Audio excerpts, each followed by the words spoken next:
ஆண்டவராகிய இயேசு கிறிஸ்துவின் விலையேறப்பெற்ற பரிசுத்தமுள்ள நாமத்தில் அன்பின் வாழ்த்துக்கள். இந்த காலையில் உங்களை சந்திப்பதில் மகிழ்ச்சி அடைகிறேன். இந்த நாள் உங்களுக்கு ஆசீர்வாதமாய் மாறட்டும். ஆமென். குடும்பத்தை குறித்து கவலையா? பிள்ளைகளை குறித்து கவலையா? எதிர்காலத்தை குறித்து கவலையா? வியாபாரத்தை குறித்து கவலையா? வேலையை குறித்து கவலையா? ஒருவேளை பிள்ளைகளின் ஆவிக்குரிய வாழ்க்கையை குறித்து கவலைப்படுறீங்களா?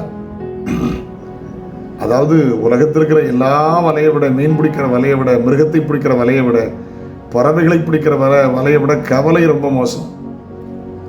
ஆனால் வேதம் சொல்கிறது, கவலைப்படுகிறதுனால் உங்களில் ஒருவன் சரீரத்தில் ஒரு முழத்தை கூட்ட முடியுமா? ஆமென். கவலை ஒடுக்கும் என்று வேதம் சொல்லுகிறது. கவலைப்பட்டதை விட்டுருங்க. ஹல்லேலூயா. கர்த்தருடைய வார்த்தை சொல்லுகிறது, 1 பேதுரு 5ஆம் அதிகாரம் 7ஆம் வசனத்திலே, அவர் உங்களை விசாரிக்கிறவர் ஆனபடினால் உங்கள் கவலைகளை எல்லாம் அவர் மேல் வைத்து விடுங்கள். இயேசு விசாரிக்கிறவர். ஏன் எழுகிறாய்? யாரை தேடுகிறாய்? இந்த காலை நேரத்தில் அவர்களை விசாரிக்கிற நல்ல நாளாய் இது மாறட்டும். ஐயோ, என்னுடைய கணவன் என்னை விசாரிக்கவில்லையே, என்னுடைய பிள்ளைகள் என்னை விசாரிக்கவில்லையே, என் நண்பர்கள் என்னை விசாரிக்கவில்லையே, நான் இத்தனை பேருக்கு ஆசீர்வாதமாக இருந்தேன், அவர்கள் என்னை விசாரிக்கவில்லை என்று சோர்ந்து போனீர்களோ, உங்களை விசாரிக்கிற ஒரு கர்த்தர் இருக்கிறார். ஹல்லேலூயா. ஏனம் அழுகிறாய்? யாரை தேடுகிறாய்? மிக கரிசனையோடு அவர் விசாரிக்கிற ஒரு தேவனாய் இருக்கிறார். ஆண்டவருக்கு ஸ்தோத்திரம். லூக்கா எழுதின சுவிசேஷம் 5ஆம் அதிகாரத்தில் வாசிக்கும் போது, அங்கே 1 முதல் அதனுடைய கிட்டத்தட்ட 11 வசனங்களை வாசிக்கும் போது, அந்த கலிலேயா கனசரேத் கடல் அருகே நின்ற திரளான படகுகளில் 2 படகுகளை கண்டார். நல்ல கவனமா கேளுங்க. கர்த்தருக்கு ஸ்தோத்திரம். கடல் அருகே நின்ற 2 படகுகளை கர்த்தர் கண்டார். நல்ல கவனம். எதை கண்டார் தெரியுமா? அவர்கள் தோல்வியை கண்டார். அவர்கள் ஏமாற்றத்தை கண்டார். அவர்கள் பிரயாசத்தில் சோர்ந்து போனார்களே, அதை கண்டார். உலகம் கண்டுகிடாமல் இருக்கலாம், உறவுகள் கண்டுகொள்ளாமல் இருக்கலாம், நம்மை காண்கிற ஒரு தேவன் இருக்கிறார். ஆகார் ஆண்டவருக்கு ஒரு பெயர் வைத்தார்கள், நீர் என்னை காண்கிற தேவன். ஆபிரகாம் கண்டுகொள்ளவில்லை, சாராள் கண்டுகொள்ளவில்லை, நீர் என்னை காண்கிற தேவன். ஹல்லேலூயா. கடல் அருகே நின்ற 2 படகுகளை கர்த்தர் கண்டார். ஆமென். 2வது பாருங்க, கருத்தோடு படகின் அருகிலே வந்தார். இயேசு கிறிஸ்து தூர விலகி போகிறவர் அல்ல, நெருங்கி வருகிறவர். உறவுகள் விலகலாம், நட்புகள் விலகலாம், சொந்த பந்தங்கள் விலகலாம், அவர் அருகிலே நெருங்கி வருகிறவர். ஆசீர்வாதம் இருந்தால், உயர்வு இருந்தால், பணம் இருந்தால், வசதிகள் இருந்தால், பட்ட படிப்புகள் இருந்தால், செல்வ செழிப்புகள் இருந்தால், உறவுகள் தேடி வரும், நெருங்கி வருவார்கள். மாமன், மச்சான், அண்ணா, தம்பி, அக்கா, தங்கச்சி, மைனி, சம்மந்தி நெருங்கி வருவாங்க. கஷ்டப்பட்டாங்களா ஒதுங்கி ஓடிடுவாங்க, தனியாக விட்டு போயிடுவாங்க. இதுதான் உலகம். ஆனால் இயேசு கிறிஸ்து நெருங்கி வந்தார், அருகே வந்தார். குறைவுகள் தெரியும், தோல்விகள் தெரியும். ஹல்லேலூயா. ஒன்று, ஹல்லேலூயா, கடல் அருகே நின்றதை கண்டார். 2, கருத்தாய் நெருங்கி வந்தார். ஆமென். 3, அந்த படகிலிருந்து காரியங்களை பிரசங்கித்தார். இன்னைக்கு நீங்கள் கர்த்தருடைய வார்த்தைகளை கேளுங்கள், கவனிங்க.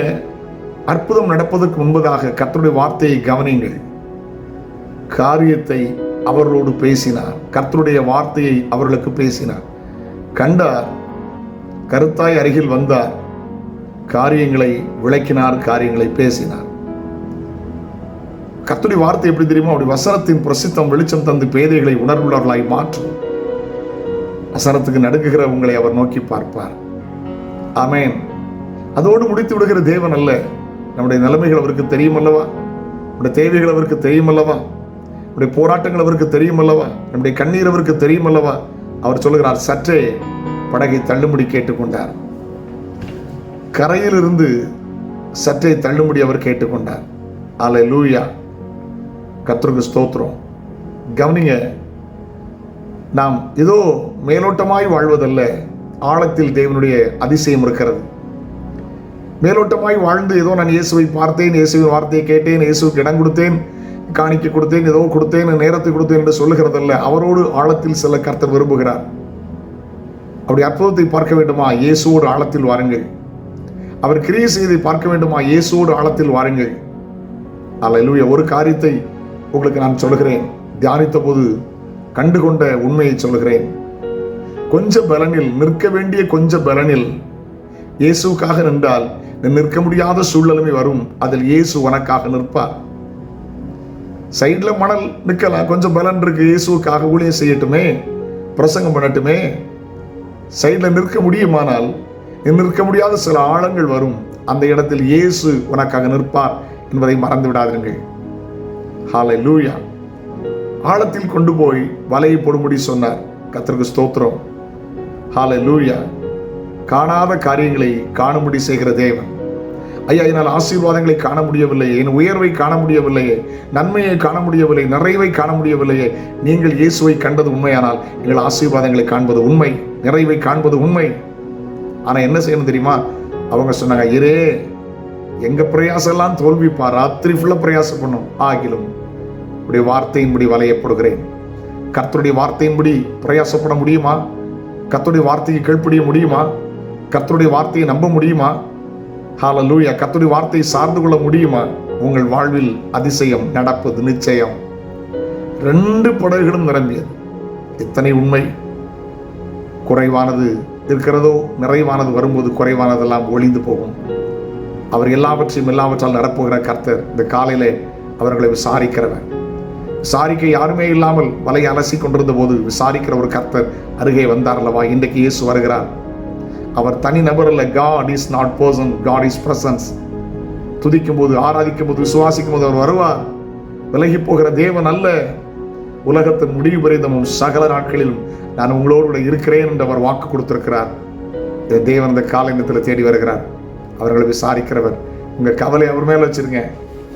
ஒரு ரயில்ல, ஒரு விமானத்துல, ஒரு பஸ்ஸில் ஏறின உடனே உங்க லக்கேஜை கொண்டு போய் 10 கிலோவோ 20 கிலோவோ அப்படி நிம்மதியாக கொண்டு வச்சுட்டு அப்படியே அயர்ந்து நித்திரை செய்கிறீர்களே, டிரைவரை நம்பி தூங்குறீங்களே, நான் நாளைக்கு போய் சேர்ந்துடுறேன், ஆண்டவருக்கு ஸ்தோத்திரம், அப்படித்தானே நீங்க போறீங்க. ஒரு மனிதனை நம்பி உங்கள் பிரயாணத்தை தொடங்க முடியுமானால் இயேசுவை நம்பி ஹல்லேலூயா அமைதியா இருங்க. பிரயாணத்தை அவங்க கவலையெல்லாம் அவர் மேல வச்சுருங்க, அமைதியா இருங்க. அவர் நடத்துவார். இந்த தேவன் என்றைக்கும் உள்ள சதாகாலம் நம்முடைய தேவன் மரண பரியந்தங்களை நடத்துவார். ஜெபிக்கலாமா? பரலோக பிதாவே, பரிசுத்த பிள்ளையாக இயேசுவின் நாமத்தில் இந்த காலை நேரத்தில் பிள்ளைகளை ஆசீர்வதிக்கிறேன். நீ இவர்களை விசாரிக்கிற கர்த்தரப்பா. ஹல்லேலூயா. கரையிலே நின்ற படகுகளை கண்டீர், கர்த்தாய் அருகில் வந்தீர், காரியங்களை விளக்கினீர். ஆண்டவரே உமக்கு நன்றி. கரையில் இருப்பது ஸ்தோத்திரம், அற்புதம் நடக்காதென்று ஆண்டவரே அவர்களை உள்ளே கொண்டு சென்றீரப்பா. கர்த்தருடைய வார்த்தையை சார்ந்து கொள்ள வைத்தீர். ஆண்டவரே காணாதவைகளை காண வைத்தீர், அதற்காய் ஸ்தோத்திரம். இதே போல காண்கிற நம்முடைய பிள்ளைகளுக்கு அற்புதம் நடக்கட்டும். இயேசப்பா ஆசீர்வதியும். நன்மை கிருபை தொடரட்டும். இயேசுவின் நாமத்தில் ஜெபம் எடுப்பிதாவே. ஆமென், ஆமென், ஆமென். நாளை உங்களை சந்திக்கிறேன். அதுவும் ஆண்டவருடைய கிருபை உங்களை தாங்கட்டும். God bless you. Have a nice day.